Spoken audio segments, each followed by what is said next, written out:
Ahora sí. Dame un segundo más que la sala.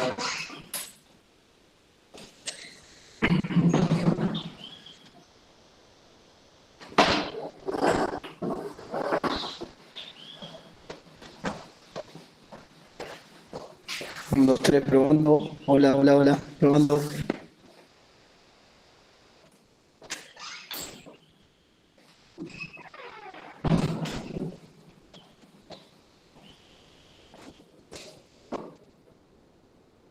¿Te escucho ahora?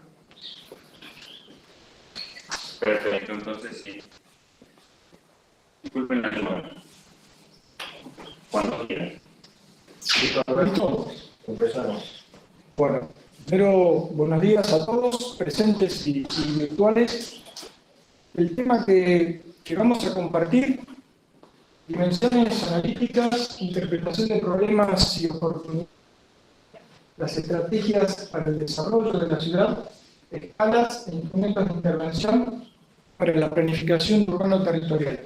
Lo dividí en 3 puntos para que sea más simple la aprehensión de los temas. Primero, me gustaría que comprendieran cuál es el enfoque del taller. El enfoque del taller, de nuestro taller, se construye con la práctica, en la puesta a prueba de una demanda frente a una realidad concreta para ir ajustando los alcances de cada etapa de trabajo. La actividad del taller se desarrolla y retroalimenta en una constante relación entre teoría y práctica, tanto la reflexión crítica que representa la toma de decisiones como la forma de trabajar en grupos, similar o de intenciones similares a una práctica profesional, implican afrontar tanto desafíos grupales como individuales de acuerdo a las etapas de los trabajos que se van desarrollando durante todo el año. Para nosotros, el estudiante se ubica en el centro de este proceso de enseñanza-aprendizaje, siempre en contacto permanente con los procesos que se dan en la ciudad. Al experimentar con estos procesos y desencadenando después, en relación al contexto, toda la apropiación del corpus teórico en relación a la práctica concreta del urbanismo. Esta situación para nosotros es importante porque introduce al alumno en su contexto y es de alguna manera lo que va a perfilar los temas del año. Es decir, si consideramos a nivel institucional, nuestro taller sería el primer escalón donde esta situación de relación con el contexto se da con esa primera mirada de los problemas de la ciudad, convencidos de que esa es la forma de trabajar, en contacto con los problemas concretos, ¿verdad?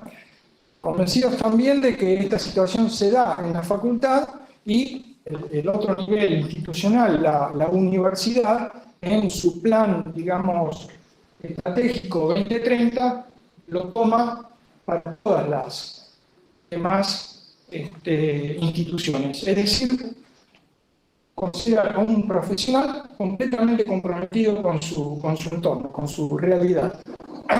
Bien, entonces, esta situación, digamos, nos define con un propósito concreto, ¿no? Que es, digamos, estar con esta definición de lo que nosotros consideramos urbanismo. Es decir, el urbanismo es una disciplina eminentemente proyectual, dirigida a un futuro posible, que busca construir sobre la experiencia. Entonces, su campo de acción y de observación va a estar construido por las ciudades y los territorios, según esta definición de Bernardo Secchi, que nos va a acompañar inclusive en el resto de esta exposición en varios puntos. Entonces, a partir de esta definición de urbanismo, ¿cuál es nuestra tarea central. Es decir, definición, diseño, puesta en mantenimiento. Es decir, trabajar con instrumentos para nosotros implica trabajar con proyectos. Es decir, nuestras intervenciones, independientemente de la escala y de ese corpus teórico y práctica, se define en el proyecto. Proyecto que va a asumir distintas formas de acuerdo a la escala del trabajo. Comenzando con directrices de ordenamiento, proyecto urbano, planes de ordenamiento urbano, normas de regulación, urbanística, planes maestros, normas de protección del ambiente construido, planes de ordenamiento territorial, planes especiales, interjurisdiccionales, proyectos especiales. Bien, entonces, de acuerdo a estas situaciones, yendo ya ahora, centrándome en el primer punto, digamos, de todo el tema, las dimensiones analíticas e interpretación de problemas y oportunidades de la ciudad. El abordaje de derecho urbano en relación al territorio y su intervención se piensa a partir de considerar a la ciudad en un ámbito mayor, no como un simple dato referencial o contextual, sino como una condición clave en la definición de una propuesta de transformación pensada siempre para una localidad. Esta mirada nos permite identificar los elementos que lo configuran y estructuran, reconocer el paisaje como valor e identificar herramientas de ordenamiento específicas, directrices, políticas, proyectos e instrumentos para orientar el crecimiento y la transformación de la ciudad. Nosotros hemos tenido experiencias durante estos años, fundamentalmente en los últimos, a partir de trabajar en el sur de la provincia de Entre Ríos con localidades que median entre los 20 y los 40.000 habitantes, con un territorio ampliado muy distinto al cual estamos trabajando este año. Entonces, todas las herramientas analíticas que uno va a proponer se definen en ese ámbito. Entonces, bueno, un par de trabajos, digamos, mostrando la manera de cómo se van reconociendo esos instrumentos en Gualeguay y en Victoria en relación a concentrar las herramientas dentro del análisis de las componentes urbanas en un caso y en el otro la relación con el territorio. Entonces, ¿cómo nosotros vamos incorporando estas herramientas? ¿Cómo las vamos construyendo?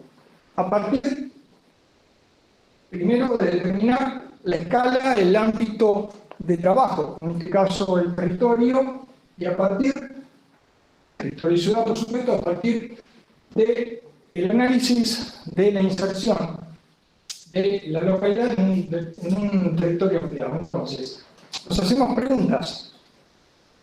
¿Cómo se dispone la localidad en relación con los componentes estructurales del territorio? ¿Cuáles son esos componentes? ¿Tienen el mismo rol que juegan? ¿Qué particularidades se distinguen y qué mantienen en común? Con respecto a la ciudad, la determinación de las herramientas analíticas se va a ir conformando a partir de empezar a identificar la organización físico-funcional de la ciudad, cómo se disponen las distintas áreas de tejido o de concentración de usos en relación con los componentes estructurales del territorio y de la ciudad. ¿Qué tendencias de crecimiento se registran? Entonces, la interpretación del estado de situación se va a hacer a partir de las respuestas a estas preguntas. Y las situaciones que vamos a identificar como problemas y potencialidades. Entonces, los casos de trabajo de años anteriores, con esas situaciones y esas respuestas a esas preguntas, las herramientas van a ser distintas. Una cosa es trabajar con un territorio donde las localidades no tienen una inserción en el territorio, como evidentemente lo tienen en el área metropolitana de Rosario, donde se analizan otros aspectos vinculados fundamentalmente al paisaje, a la relación urbano-rural, el periurbano y lo que significan las grandes obras de infraestructura, tensionando ese territorio en esa situación en particular. Entonces,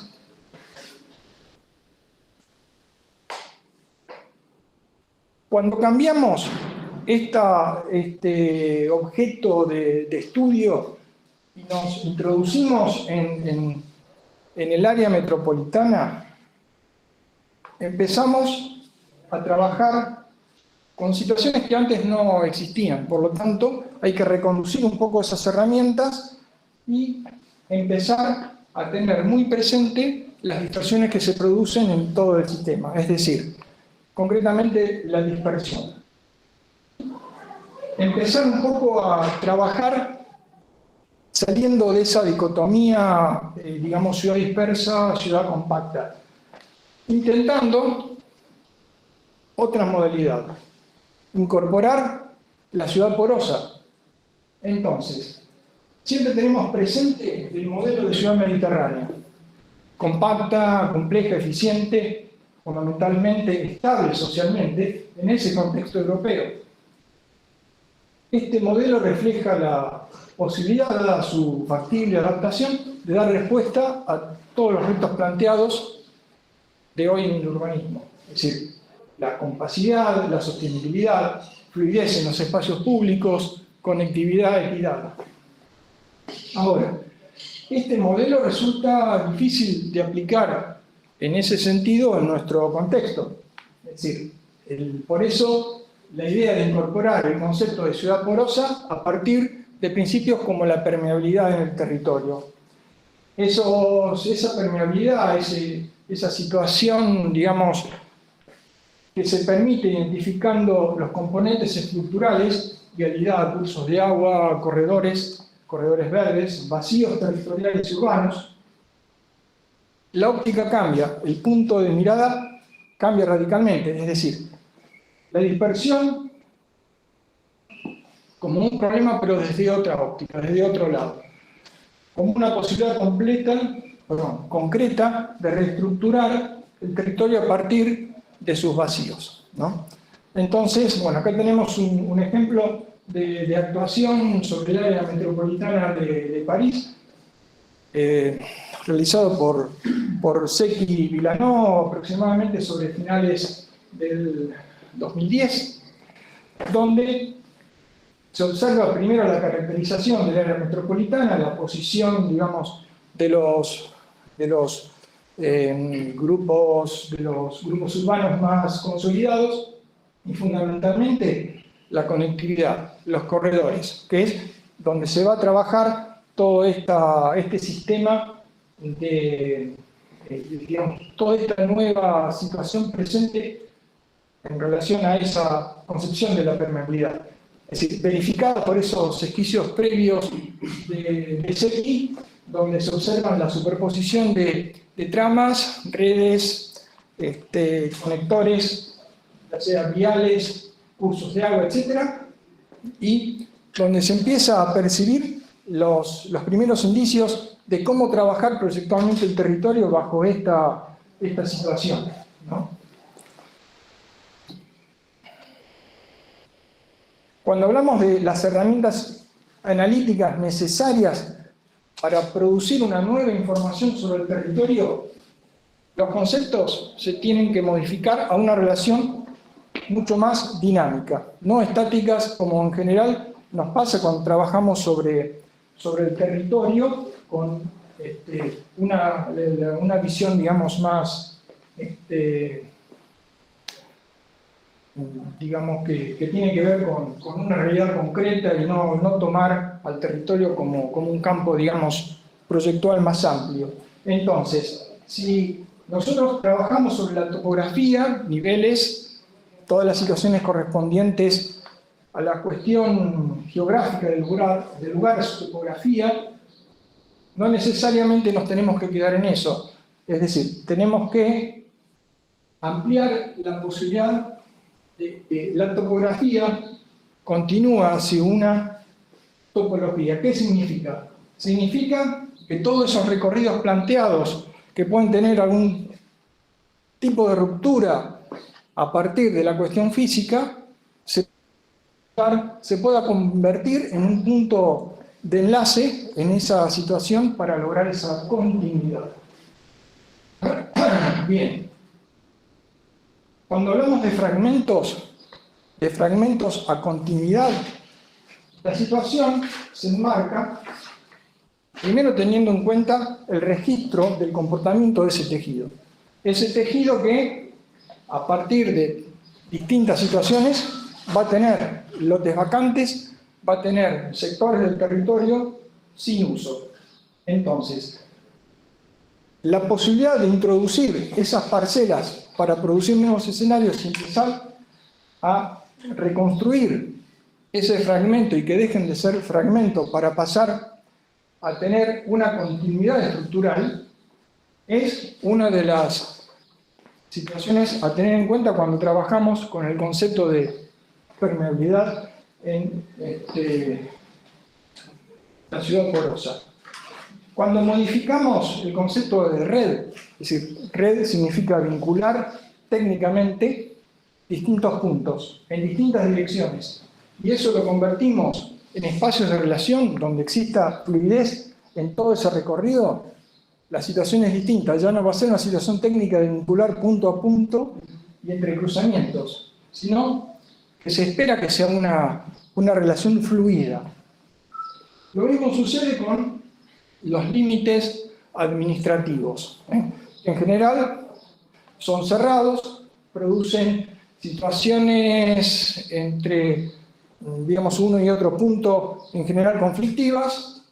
Bueno, la situación que debe permanecer es la de compartir ese espesor para producir una situación proyectual, en todo caso, que pueda mediar en esas situaciones que van a causar esa interrupción o esos problemas dentro de los límites. Por eso se habla de límites compartidos, de buscar propuestas en ambos lados, digamos, de esos límites. Probablemente de todos estos conceptos, digamos, que tienen una relación dinámica, tal vez el que más se acerca a esa idea conceptual de lo que significa trabajar con la ciudad porosa es la jerarquía, pasar de una situación jerárquica a otra isotrópica, ¿verdad? Entonces, ¿cómo logramos continuidad en entes estructurales en ese sistema vial jerárquico y lo modificamos a uno isotrópico, ¿verdad? Esa es una pregunta que hay que hacerse cuando se analizan las componentes urbanas en este sentido. ¿Por qué? Es decir, el concepto fundamental es que haya fluidez.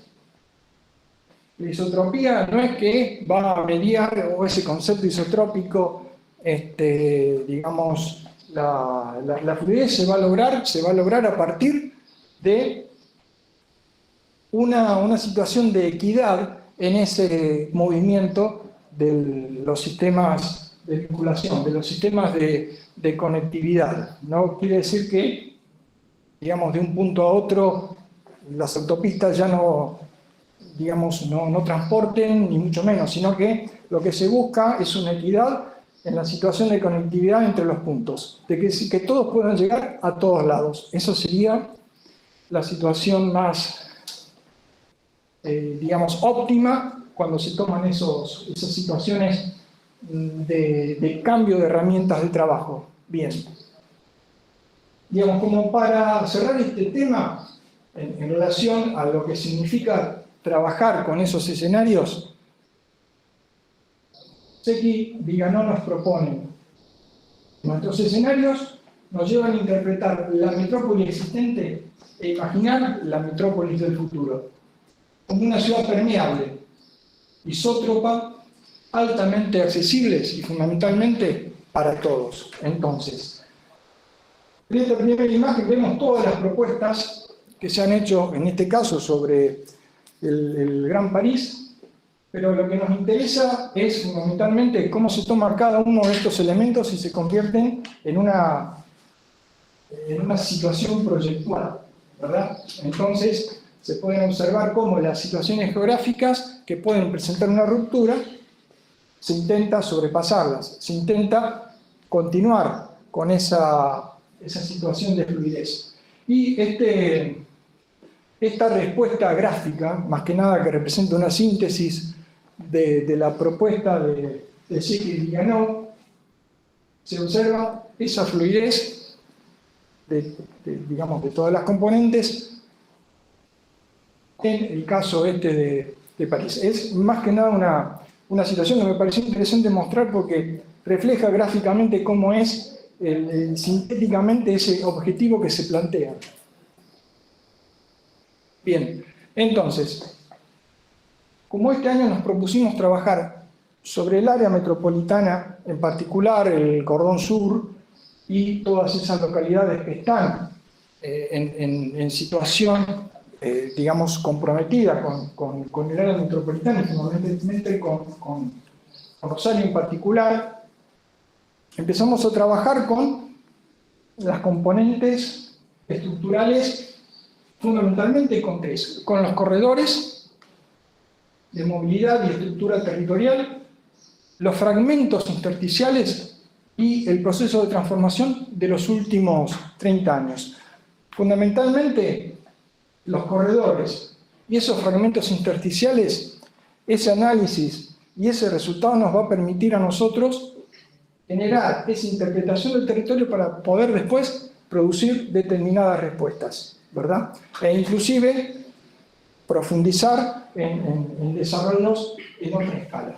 Entonces, los factores, como vimos en el sur de Entre Ríos, en su territorio, esos elementos componentes son completamente distintos a toda la complejidad que representa un área metropolitana. Y inclusive el área metropolitana de Rosario, con lo que significan los puertos privados, la mala infraestructura, la condición, digamos, de inequidad que representa la hidrovía, en fin, toda esa serie de componentes se trabajaron con una suerte digamos, de elenco de situaciones que van a ir recorriendo cada uno de estas tres situaciones estructurales para producir esa interpretación, esa síntesis y fundamentalmente los problemas y las potencialidades que se pueden tomar dentro del territorio.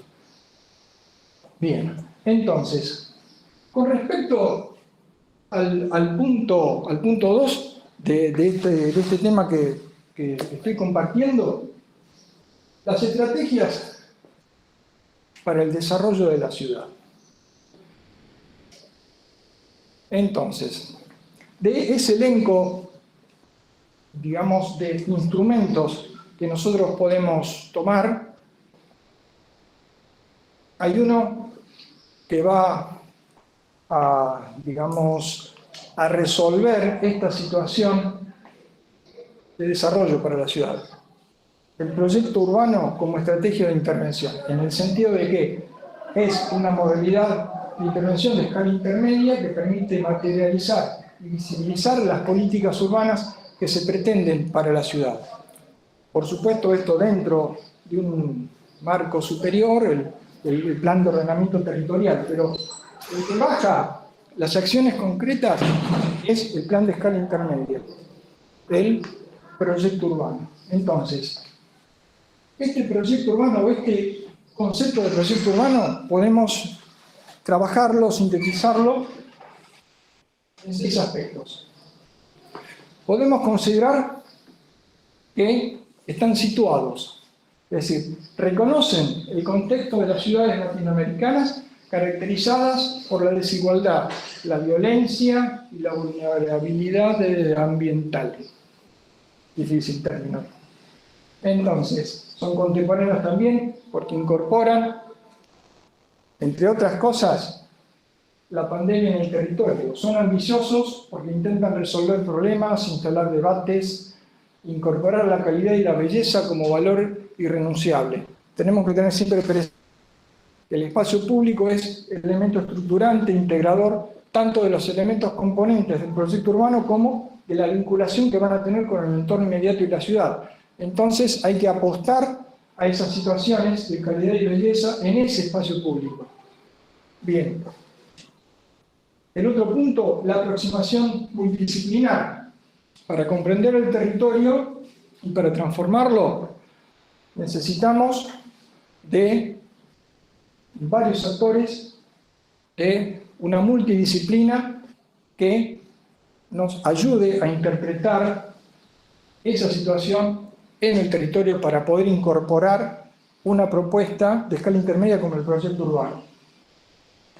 La lectura va a ser siempre multiescalar, porque el proyecto urbano va a tener incidencia, primero, en un entorno inmediato, en un entorno mayor y en la ciudad. Es decir, la parte, el sector y el todo siempre van a estar vinculados. Y más cuando hemos visto en las diapos anteriores esa situación que se da de esas propuestas que son multiescala y que van atravesando todo el territorio, digamos, a partir de esta lectura distinta que significa contener esos objetivos dentro del concepto de ciudad porosa, de ciudad permeable. Y el último punto, como característica esencial, sí, digamos, si mantenemos un acuerdo sobre el comportamiento futuro de las ciudades, bueno, el modelo debe ser el del ordenamiento compacto. ¿Por qué? La ciudad compacta va a estar impulsada siempre, como síntesis, por supuesto, 4 puntos principales, 4 puntos que son fundamentales. La movilidad activa, ya que con las distancias acotadas es posible utilizar siempre medios alternativos, en este caso bicicletas, monopatines, etc. Pero en realidad acá lo importante es lo que se toma como valor, como escala de trabajo, que es el peatón.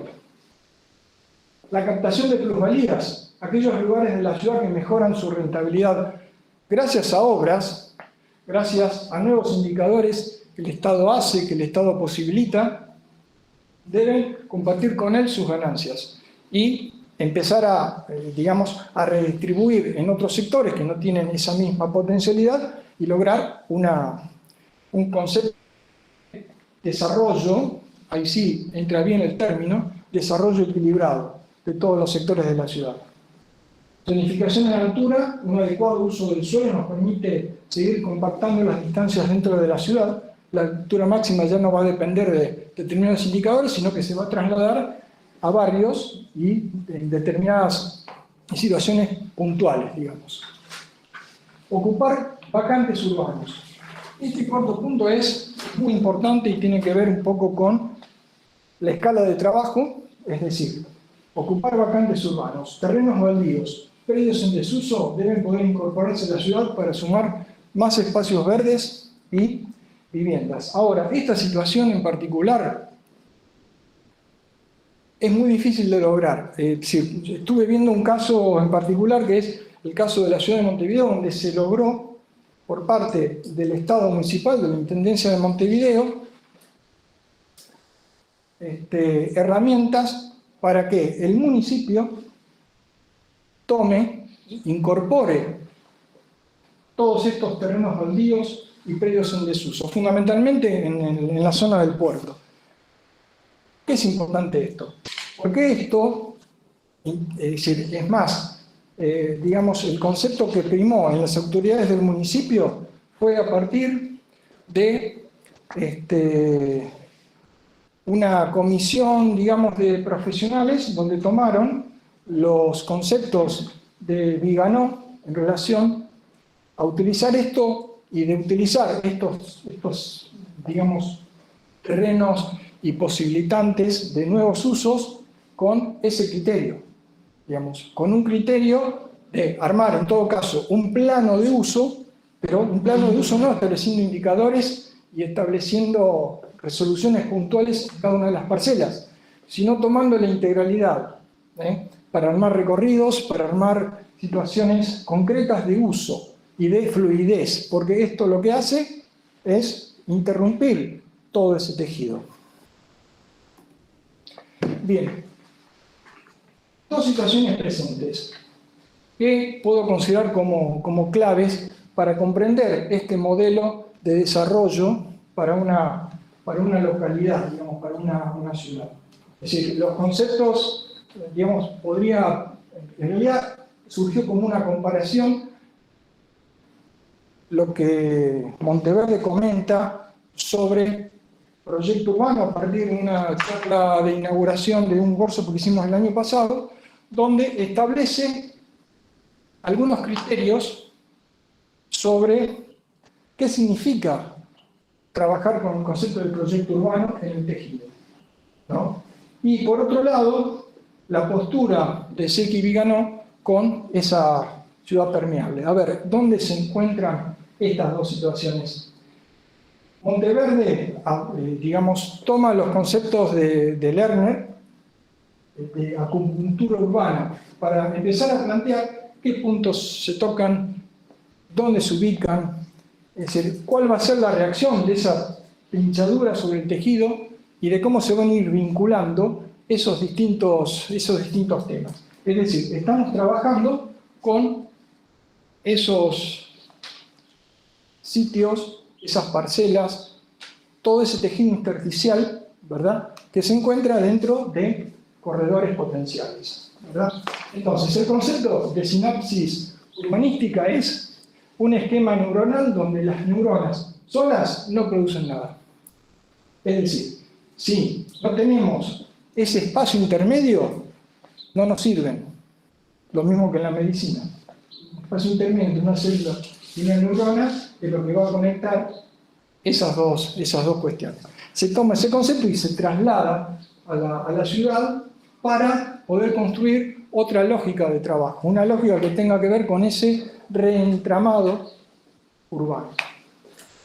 Bien, en relación al planteo de Secchi y Viganò, en otra escala, vamos a ver después algunos ejemplos, digamos, se retoma el concepto de trabajar con esos vacíos para producir nuevos escenarios que van a empezar a coser todo ese tejido interno, ¿verdad? Siempre a partir de tomar los corredores como elementos que van a empezar a vincular toda esa situación interna. Bien. El punto 3 se refiere a escalas e instrumentos de intervención para la planificación urbano-territorial.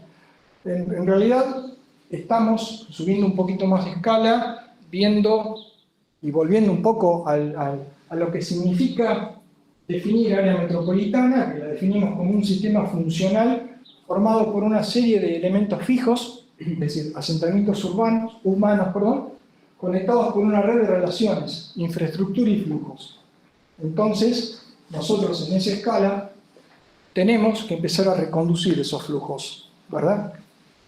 Y para abordar, como hemos dicho antes, la multidimensionalidad del hecho urbano y la relación que se impone en ese territorio, debemos establecer, como comenté antes también, relaciones con otras disciplinas para tener un lenguaje común y poder comprender ese territorio.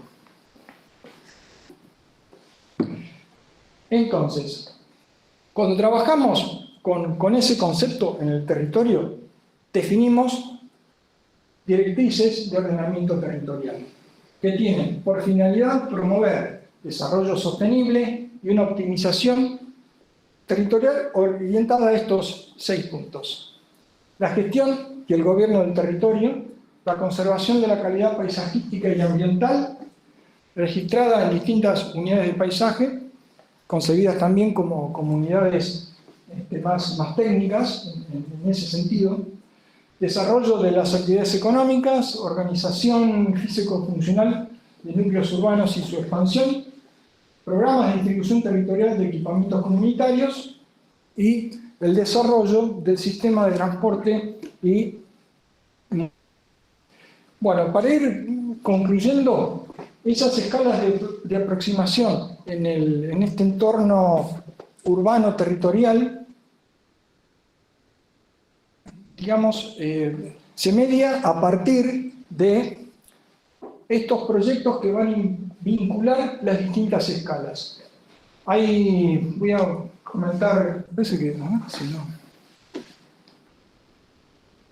Te estaba salteando una imagen, por eso. Disculpen. Entonces, a ver, cuando aplicamos estas líneas, digamos, de trabajo sobre el territorio, nos tenemos que mover en estas tres situaciones. Siempre lograr la continuidad de una nueva estructura de espacios colectivos que vinculan ciudad y territorio, movilidad y conectividad a partir de elementos concretos que van a estructurar esa metrópolis, la metrópolis horizontal, y, por supuesto, tener en cuenta siempre el territorio ampliado con la inserción dentro del área metropolitana. Uno de los tres ejemplos que voy a comentar es el de Amberes, donde trabajaron a partir de principios del 2000, en este caso es a un sector del puerto, donde se consiguió un master plan de unas 70 hectáreas con un proyecto urbano de 30. Digamos, Amberes tiene la particularidad de ser un puerto muy importante, pero que registra en su tejido enormes huecos, enormes vacíos, producto todavía de los bombardeos de la Segunda Guerra. Es decir, una realidad distinta, pero esas parcelas, esos huecos existen, ¿verdad?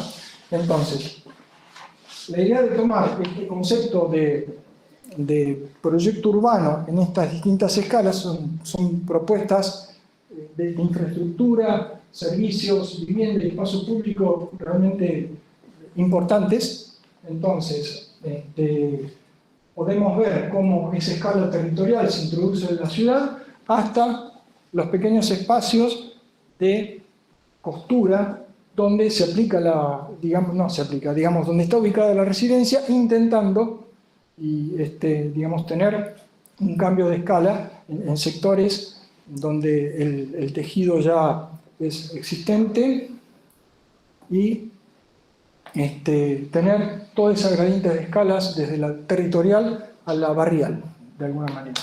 Los otros dos tienen que ver también con una situación digamos que compromete a todo el territorio, el tema de la continuidad, sorteando las distintas situaciones impuestas desde el ferrocarril, autopistas o cursos de agua, digamos, sorteándolas con otro tipo de infraestructuras que van desde una situación territorial de una escala muy importante hasta comprometer ya situaciones de espacio público a escala barrial. Y el último ejemplo tiene que ver con una situación puntual en una ciudad donde hay tres plazas donde a partir de muchos años de trabajo, prácticamente más de 10 años, la propuesta tuvo éxito. Es decir, se empezó a trabajar con ese argumento de lograr piezas urbanas, de modificar esos recorridos, de no tomar elemento por elemento y que quede aislado, sino integrarlos en una misma situación urbana de recorrido. Bueno,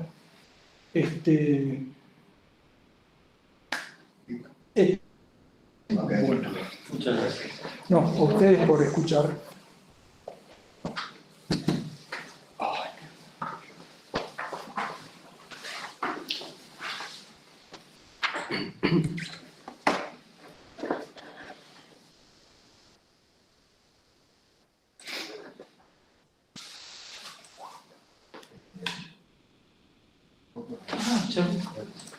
¿Son abiertas las preguntas? Pensé que era sin público. No hay concurso. Ah, está bien. Bueno, muchas gracias por la presentación, Alberto. Sí. Bueno, mi pregunta iba fundamentalmente a qué te motiva a vos a presentarte a un cargo de profesor. ¿Qué es lo que te moviliza? ¿Qué es lo que te motiva? ¿El por qué? Mira, en principio hay una situación que, por supuesto, cuando uno se presenta a algún puesto o algún cargo superior, se pregunta lo mismo, es decir, ¿estoy en condiciones? ¿Cuál va a ser mi aporte en ese curso? Es decir, y si uno busca en lo que significa el cargo de profesor adjunto, digamos, en cuanto a sus incumbencias, no está para nada, diría, definido. Entonces, ¿qué es lo que yo me propondría, digamos, ubicándome en mi rol de adjunto? Bueno, yo creo que el término que lo podría sintetizar es la de coordinador.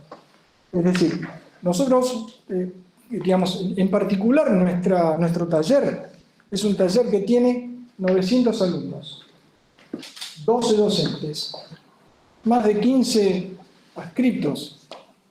O sea, es decir, estamos trabajando con cerca de 950 personas. Entonces, hay situaciones donde, por ejemplo, es decir, no se establecen relaciones claras entre los docentes y los adscriptos y el titular. Entonces, creo que el cargo de adjunto debería atravesar un poco esa relación y fundamentalmente empezar a asociar lo que significa el trabajo del docente con el trabajo de los adscriptos, que han resultado, creo que fundamentales a lo largo de estos años y fundamentalmente en estos últimos 2 años. Entonces, creo que el adjunto debería estar primero participando de las 3 materias. Eso es una cuestión lógica, digamos, es decir, por lo menos de acuerdo a la dedicación, es decir, 2 serían con alumnos y otro, por lo menos, no por lo menos, sino asistiendo a todas las reuniones. Y fundamentalmente hay algo que personalmente a mí me preocupa, ¿no? Es que somos un plantel, digamos, de todos profesionales que tenemos distintas raíces, digamos. Provenimos, en mi caso, de una propuesta de trabajo que tiene que ver con la ejecución de obras. Hay pocos que están, algunos trabajan en la administración pública, otros son exclusivamente docentes, otros, pocos, los que están incorporados en lo que significa la investigación. Es decir, tenemos orígenes profesionales distintos. Por lo tanto, eso incide mucho en los objetivos de los prácticos. Es decir, nosotros nos proponemos un determinado horizonte para los trabajos prácticos. Ahora, al tener ese origen distinto, cada docente puede, de alguna manera, perfilarlo, como de hecho es, y es saludable que así sea. Ahora, lo que no se puede variar son los objetivos. ¿Tá? Entonces, creo que el adjunto debería estar en ese orden, ¿no? Y después, otra situación importante para destacar es lo que significa trabajar con los adscriptos. Creo que ese es un tema que se ha reconsiderado mucho en estos últimos 2 años, pero considero que todavía no se está trabajando bien, no se está incorporando a los adscriptos en ese sistema, digamos, de relaciones entre docentes y alumnos, algunos ya recibidos, pero que quieren estar comprometidos con el taller. Es decir, hay que brindarles posibilidades de alguna manera, inclusive de asumir determinadas responsabilidades, pero de alguna manera que en lo personal me ha dado mucho resultado, por ahí dejarlos trabajar. Es decir, recibir respuestas de ellos de parte digamos, de las situaciones que se van dando en esa relación docente-estudiante, y no contenerlos. Es decir, tratar justamente de incentivarlos, de motivarlos para que se incorporen a esa estructura. Y una de las cuestiones que, por ejemplo, a mí siempre me interesó es cómo ellos observan un trabajo práctico. Es decir, y bueno, uno en principio los va formando en relación a lo que uno considera que se debe trabajar, que se debe ver en un trabajo práctico. Es decir, los contenidos, la gráfica, la presentación oral, gráfica, en fin, es fundamentalmente, particularmente he trabajado siempre con esas 3 situaciones. Entonces, esa situación que uno, digamos, propone al adscripto, bueno, hay que ver cuál es la respuesta, cómo lo piensa, qué mirada tiene, porque por lo menos para mí me ha resultado una mirada sumamente importante e interesante desde siempre, desde que soy docente, digamos. Entonces, creo que esa situación hay que apuntalarla y fortalecerla, ¿eh? Creo que es una cuestión importante. Siempre contás hacia adentro. ¿Y es afuera?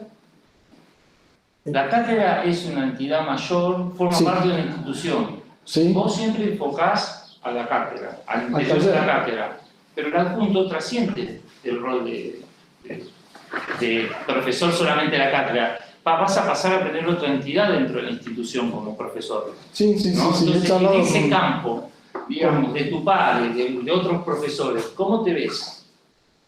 Y en principio, digamos, incorporando un poco las situaciones que uno ve, digamos, que se podrían inclusive mejorar, digamos, en relación a cómo está el funcionamiento interno de las cátedras. Es decir, si uno va a asistir a una reunión donde están otros adjuntos y dentro de esa cátedra, es decir, los docentes tienen 12 alumnos y otro tiene 50, es decir, personalmente nosotros tenemos un promedio de 100 alumnos. Entonces, hay determinadas cuestiones que hay que charlarlas en esas reuniones y de ahí supongo que pasará a otro estadio como para que de alguna manera se empiece a resolver.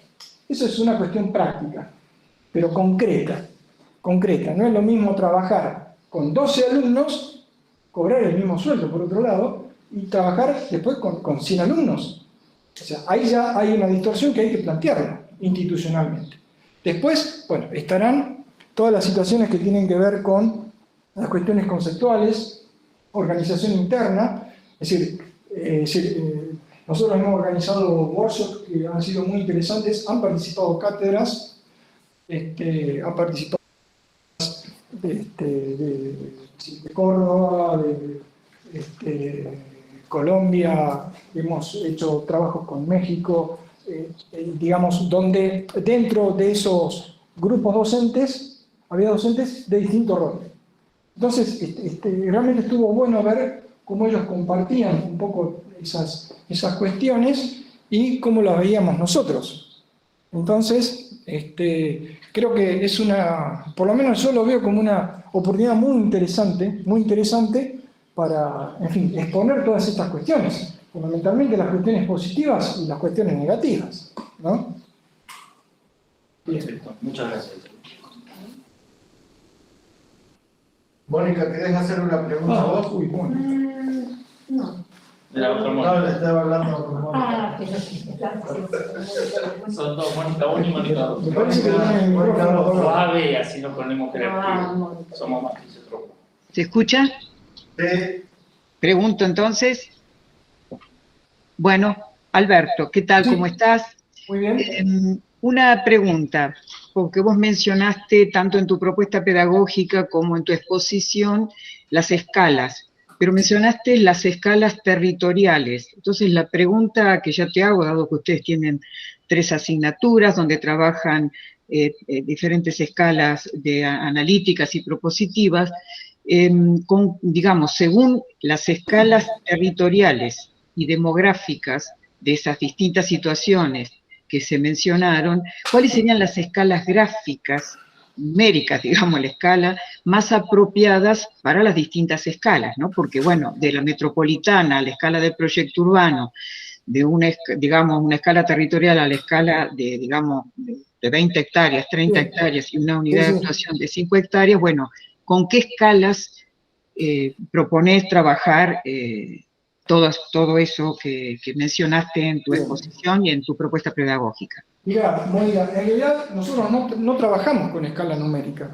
Trabajamos, por lo menos desde sus inicios, con escalas donde se pueda percibir ese instrumento de análisis de esa determinada escala. No trabajamos con escalas numéricas, nunca lo hemos hecho. Porque, por lo menos, eso me pareció una cuestión interesante. Digamos, eso en realidad se puede resolver técnicamente. Es decir, tal vez para alguna presentación, para algún concurso, por supuesto, vamos a trabajar con determinadas. que tengan que ver con el objeto de estudio. Pero cuando estamos trabajando con, ya sea con la ciudad o con la ciudad en relación al territorio, no nos manejamos con escalas, nos manejamos con una resultante gráfica, en principio, que tiene más que ver cuando analizamos esas cuestiones globales, como cuando uno trabaja con un anteproyecto, con lo que resulta, con lo que emerge de esa interrelación entre las componentes que se van a utilizar. Entonces, no trabajamos con escalas numéricas. Tampoco propondría trabajar con escalas numéricas. De hecho, en la propuesta no lo hice. Por eso te preguntaba. Una pregunta, Albert, Sí. para terminar. No sé si para terminar, pero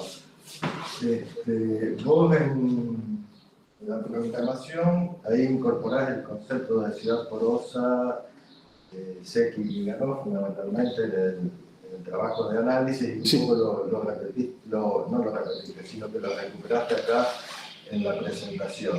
Sí. Sintéticamente, ¿entendés que le está aportando este enfoque de trabajo a las tareas que nosotros hacemos en el taller? Y el enfoque concreto creo que tiene que ver con una perspectiva proyectual distinta. Nosotros, en general, es decir, antes nos movíamos con situaciones tal vez estáticas, donde las situaciones se resolvían puntualmente en un sector. Esto lo que permite es tener una visión territorial y lograr esa continuidad.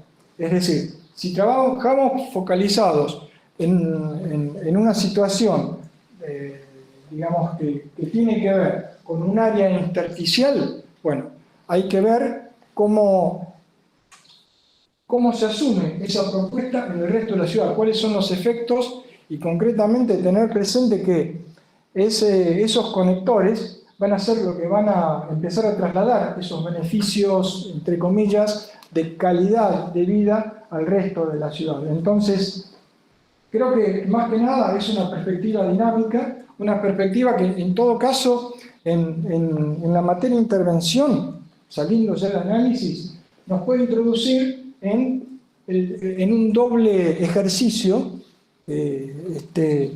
Estaba pensando, ¿no?, un poco en función de lo que significa trabajar con los vacíos. Es decir, una situación que nosotros trabajamos concretamente es el proyecto urbano, la escala intermedia, desde hace años en intervención.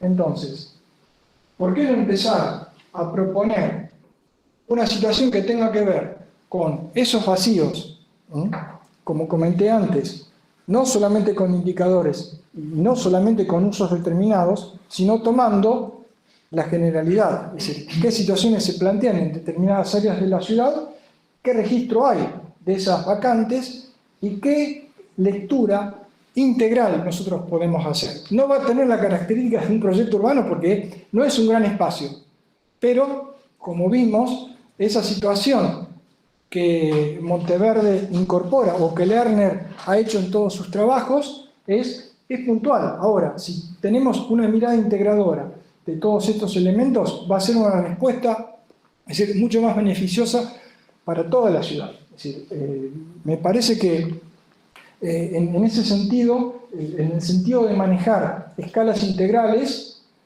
y el ser multiescalar, me parece que esa situación de permeabilidad nos va a permitir avanzar un poco más digamos, en nuestros conceptos de cómo interpretar, entre otras cosas, el desarrollo de la ciudad. Bien. Quiero hacer una No, en base a lo que te preguntó Juan, en base a lo que dijiste, ¿qué es lo que vos pensás del rol de que debería cumplir el adjunto como coordinador y de hacer un poco la relación entre el profesor titular atravesando todo, digamos, los adscriptos, los postdoctorales, exactamente? ¿Cómo te imaginás vos esto, digamos, qué herramientas, o sintéticamente, o qué es lo que vos te imaginaste que podrías aportar o cómo trabajar para achicar esa brecha. Bueno, en principio lo que yo me había imaginado es tener, primero, participar de las clases del resto de mis compañeros. Ahora por Zoom es mucho más sencillo. Voy, conecto, veo cómo es el grado de participación.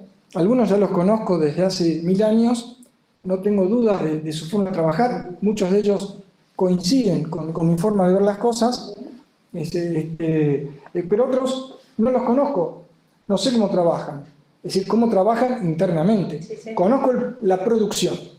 Entonces, si yo por lo menos reconozco que la producción del trabajo práctico es lo que va de alguna manera a determinar cómo ese docente trabajó, ¿está? Es decir, cuál fue el impulso que le dio al trabajo, cuál fue la motivación, cuál, digamos, qué argumentos se esgrimió para llevar adelante ese resultado y llegar a ese punto. ¿Por qué? Es decir, nosotros tenemos, como dije al principio, una guía que puede tener 15 puntos para analizar. Pero bueno, si el docente no está estimulando, mira, esta situación está por sobre esta, presta atención a esto, reconoces lo que significa trabajar por corredores, tenés en claro cómo es esa situación conceptual en el territorio.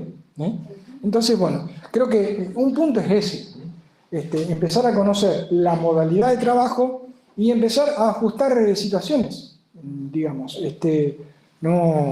Para trabajar en equipo. Sí, eso es fundamental, digamos. Sí. Una pregunta, me cuesta entender. ¿Cuál sería la diferencia del JTP?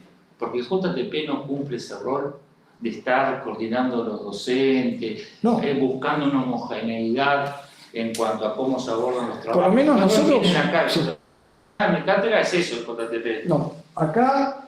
Es un jefe de trabajo práctico.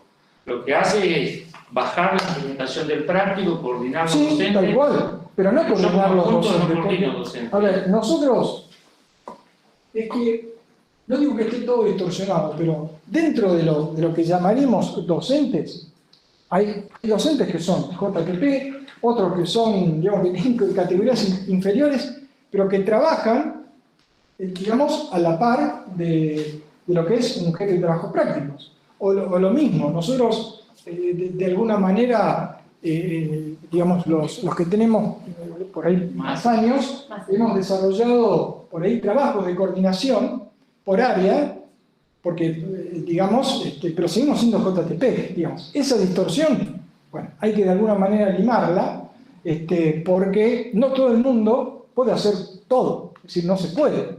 Digamos, ninguna organización de trabajo se va adelante si no tenemos esos roles definidos, ¿verdad? Bueno, vos como adjunto podrías aportar, articular para abajo y para arriba. ¿Sí? Bueno, esa es la posición y, digamos, ese es el planteo que me hice. Sí. Digamos, si de alguna manera estoy en condiciones, como dije al principio, como en cualquier trabajo, digamos. O sea, es así, es una decisión personal. Perfecto. Muchas gracias. Gracias. Listo, Álvaro. Gracias. Listo. Liberado. Gracias. Relajado ahora. Sí, estuve un poquito tensionado. Pero bueno, No, todo pero es normal, digamos. No. Pero todos pasamos por ahí, estamos ahí, así que no te disculpes por eso. Porque no, a pero todos nos pasa. me hubiese gustado por ahí después de, o sea, 1 año y medio de tener esta situación dando vueltas y repiqueteándote siempre, tal vez estar un poco más relajado, Sí, bueno. como cuando uno está con los alumnos, pero bueno, Sí, pero no me es una situación. Salió lo que salió. Es así, vos no te preocupes. Es tensionante, es un momento Sí, la tensionante. verdad que sí. Pero bueno, Sí, lo sabemos. Todos lo pasamos. experiencia, es verdad. Bueno, Bueno, muchas gracias por venir. Gracias, Alberto. Muchas gracias. nos vemos. Tenemos que salir todos. Bueno, Ah, sí. ventilen, vamos. Nos vemos.